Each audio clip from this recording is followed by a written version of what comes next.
बिस्मिल्लाहिर्रहमानिर्रहीम। बोलते कालम के साथ मैं अमर रज़ा खान। और अमेरिका ईरान वार का फ़ैसला कल नहीं आज, और आज कहाँ पे होगा? इस्लामाबाद में, क्योंकि इस्लामाबाद में जो वज़राए ख़ारजा हैं उनको बुला लिया गया है। इसहाक़ डार पाकिस्तान के वज़ीर ख़ारजा, नायब वज़ीर आज़म, उन्होंने तुर्की, मिस्र और सऊदी अरब के वज़राए ख़ारजा को दावत दी है कि वो आएँ और आकर बैठ कर बात करते हैं। अभी तक इसका जो एजेंडा है उसमें ये चीज़ शामिल है कि जो दुनिया भर के अखबारात बता रहे हैं कि पाकिस्तान सालिसी का किरदार अदा करना चाहता है ईरान अमेरिका वार के अंदर, उस जंग के अंदर जिसमें अमेरिका को इस वक्त तक शिकस्त का सामना है और ईरान उस पर हावी है। लेकिन पाकिस्तान ये चाहता है कि दोनों तरफ से जो मुतालबात हैं वो बैन बैन यानी बराबर बराबर ही ये मामला ख़त्म हो, आपने हरमुज़ खुले और जो दुनिया का कारोबार रुका पड़ा है वो चल पड़े और दुनिया अमन का गहवारा बन जाए। ये जो कि पाकिस्तान की हमेशा से एक ही कोशिश रही है कि दुनिया में अमन हो, इसलिए पाकिस्तान कभी किसी मुल्क पर हमलावर नहीं हुआ और किसी एक इंच ज़मीन पर भी कोई दूसरा मुल्क ये नहीं कह सकता कि पाकिस्तान काबिज़ है। हाँ, पाकिस्तान ने जवाब दिया भारत को जब उसने मई में पाकिस्तान पर हमला किया। हाँ, पाकिस्तान ने जवाब दिया तालिबान को जब उन्होंने पाकिस्तान में दहशतगर्दी को हवा दी, तो उनके उन अड्डों को, जिन अड्डों पर दहशतगर्दों को तैयार किया जा रहा था और जहाँ पर भारतीय प्रॉक्सी के साथ काम किया जा रहा था, उन अड्डों को ज़रूर तय किया है। और दुनिया इस पर मानती है कि दहशतगर्दी के ख़िलाफ़ जंग में सबसे अहम किरदार हमेशा पाकिस्तान ने ही अदा किया है। आज इतवार के रोज़ जो आएंगे उनमें शहज़ादा फैसल बिन फरहान जो कि सऊदी अरब के वज़ीर ख़ारजा हैं, तुर्की के हाकान फैदान जो हैं वो आ रहे हैं, और मिस्र के अब्दुल आती जो हैं ये वज़ीर ख़ारजा मिस्र हैं, वो आएंगे। और यूँ ये चारों वज़राए ख़ारजा बैठ कर होने वाले मुज़ाकरात जो अमेरिका और ईरान के मबैन ही होने हैं, जंग इन दोनों मुल्कों के मबैन है। अब तक अमेरिका ने अपने 15 और ईरान ने अपने 6 मुतालबात पेश कर रखे हैं। आबने हरमुज़ आज भी ईरान के कंट्रोल में है, अमेरिका जो मर्ज़ी कहे, लेकिन आबने हरमुज़ पर ईरान का मुकम्मल कंट्रोल है, जो अब उस पर $20 लाख पर वेसल जो है आयद कर चुका है।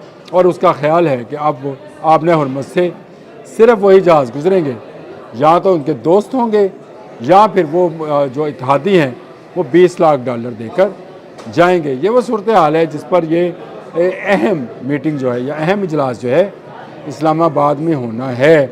29 और 30 2 दिन के लिए ये वज़ीर ख़ारजा जो हैं पाकिस्तान में हैं, और इस वक्त पूरी दुनिया की नज़रें पाकिस्तान पर हैं। एवं डोनाल्ड ट्रंप जो हैं बार बार पाकिस्तान का नाम नहीं ले रहे, एवं ही वो ये बात नहीं कह रहे कि पाकिस्तान इस खित्ते का सबसे अहम मुल्क है। एवं ही भारत को मिर्चें नहीं लगी हुई और उसके तजियाकार अपनी हुकूमत के ख़िलाफ़ जो है हाहाकार मचाए हुए हैं। बाकायदा जो है वो मातम कर रहे हैं मोदी की जो ख़ारजा पॉलिसी है उस पर, और वाह कर रहे हैं पाकिस्तान की ख़ारजा पॉलिसी पर। पाकिस्तान के फील्ड मार्शल हाफिज़ आसिम मुनीर बराह रास्त डोनाल्ड ट्रंप से जो है टेलीफोन पर बात करते हैं, और कल हफ्ते के रोज़ जो है ख़ुद बात की वज़ीर आज़म शहबाज शरीफ ने सदर मसूद पशकियान से। पता चलता है कि 1 घंटे की ये गुफ्तगू थी जिसमें मुज़ाकरात के आइंदा दौर के हवाले से बहुत सारी बातें जो हैं वो खुलकर सामने आई हैं, और बहुत सारे जो हैं निकात को ज़ेर बहस लाया गया है। ये निकात क्योंकि इस तरह के नहीं हैं कि इनको यहाँ बयान किया जाए, इसलिए मैं यहाँ इनको बयान भी नहीं करूँगा, लेकिन ये हमारे नोटिस में है कि क्या बात हुई थी और किस बात पर जो है तस्वीया होता हमें नज़र आ रहा है। ये बड़ा अहम इस वक्त मौजू है कि दुनिया में अमन कैसे कायम होगा, पाकिस्तान इस अमन के लिए जो है क्या कुर्बानियाँ दे रहा है, और पाकिस्तान ने कैसे इन दोनों मुल्कों को जो कि आमने सामने हैं, एक दूसरे पर हमलावर हैं, किस तरह से मनाया है कि आएँ बैठें मुज़ाकरात करें और मुज़ाकरात के ज़रिए इस मसले को हल करें जिसने पूरी दुनिया को ہلا کے رکھ دیا ہے۔ کہا جاتا ہے کہ 1974 کے بعد آئل کا سب سے بڑا کرائسس یعنی توانائی کا سب سے بڑا کرائسس جو ہے اس جنگ میں سامنے آیا ہے، جب دنیا کا 20 سے 30% جو آئل ہے وہ آبنۂ ہرمز میں رکا پڑا ہے، اور مڈل ایسٹ کے لیے تو اس سے بھی بڑا کرائسس ہے۔ تو مڈل ایسٹ میں نہ صرف ان کا تیل نہیں جا رہا باہر بکنے کے لیے، ان کی گیس نہیں جا رہی، بلکہ ان تک کھانے پینے کا سامان اور ادویات بھی نہیں پہنچ پا رہی ہیں۔ وہاں سے غیر ملکی کمپنیز جو ہیں وہ باہر چلی گئی ہیں، اور یہ ان کا ایک اور معاشی نقصان ہے جس کا جو ہے وہ اس وقت بھگتان بھگت رہے ہیں۔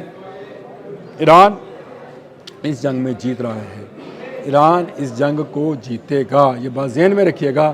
مذاکرات جو بھی ہوں، امریکہ جو 3-4 پروگرام لے کر ایران پر چڑھ دوڑا تھا اسرائیل کی مدد سے، وہ یہ تھے کہ رجیم چینج کی جائے گی، نہیں ہوئی۔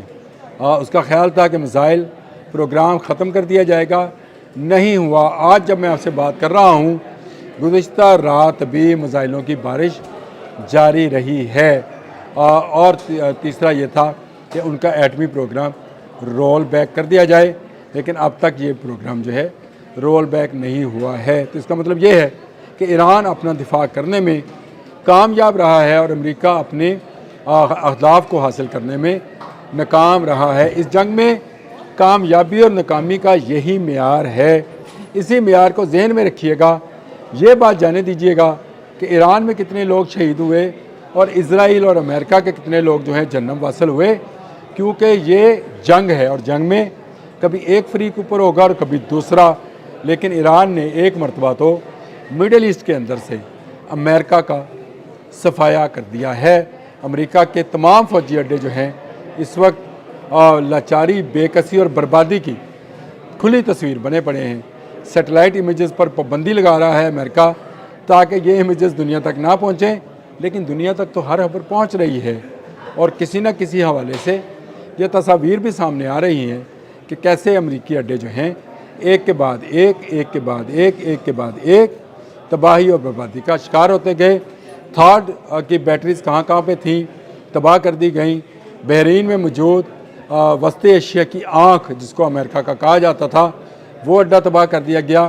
کویت کا سالم ایئر بیس جو ہے اس کو تباہ کر دیا گیا۔ عراق میں تمام فوجی اڈوں کو اہداف کا نشانہ بنایا گیا، اور نہ صرف نشانہ بنایا گیا بلکہ تباہ کر دیا گیا۔ ایک طرف یہ کارروائی جاری تھی، اور دوسری طرف کارروائی یہ ہے کہ اس وقت تک اسرائیل کے بہت سارے شہر جو ہیں وہ بربادی کا نظارہ پیش کر رہے ہیں۔ ایسے حالات میں جب امریکہ اور اسرائیل کو اس جنگ میں شکست ہو رہی ہے، 4 اہم وزرائے خارجہ اسلام آباد میں اکٹھے ہو رہے ہیں۔ یاد کیجئے میری وہ بات میں نے آپ سے کہا تھا کہ حضرت امام باری سرکار یہ کہہ گئے کہ ان کی جو مزار مبارک ہے اس کے قریب جو شہر آباد ہوگا، جس وقت انہوں نے یہ بات کہی تھی اس وقت یہ جنگل تھا، مارگلا کا شہر نہیں تھا۔ انہوں نے کہا جو شہر آباد ہوگا وہ دنیا کے فیصلے کرے گا۔ آج 2026 میں وہ پیش گوئی ثابت ہو رہی ہے کہ اس وقت پاکستان دنیا کے سب سے بڑے مسئلے کا جو ہے حل تلاش کر رہا ہے، اور یہ حل تلاش کرنا جو ہے اس کو دنیا میں نمایاں مقام دلا رہا ہے۔ یہ پاکستان کے لوگوں کے لیے خوش نصیبی، خوش بختی ہے، اور پاکستان کو یہ خوش نصیبی اور خوش بختی اس جرت مندی اور جواں مردی کے بدولت ملی ہے جو پاکستانی فوج نے اپنے سے 10 گنا بڑی فوج بھارت کو شکست دے کر حاصل کی ہے۔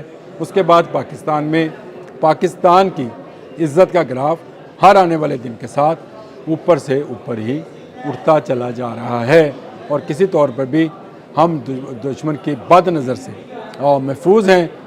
بھارت ہمارے سر پر بیٹھا تھا، آج دبکا بیٹھا ہے۔ بھارت ہمیں اکیلا کرنا چاہتا تھا، آج بھارت اکیلا بیٹھا ہے، جس نے جا کر اسرائیل سے ہاتھ ملایا، اور اسرائیل نے ایران پر حملہ کر دیا۔ اس کے بعد سے جو ہے اسرائیل کے برے دن شروع ہوئے۔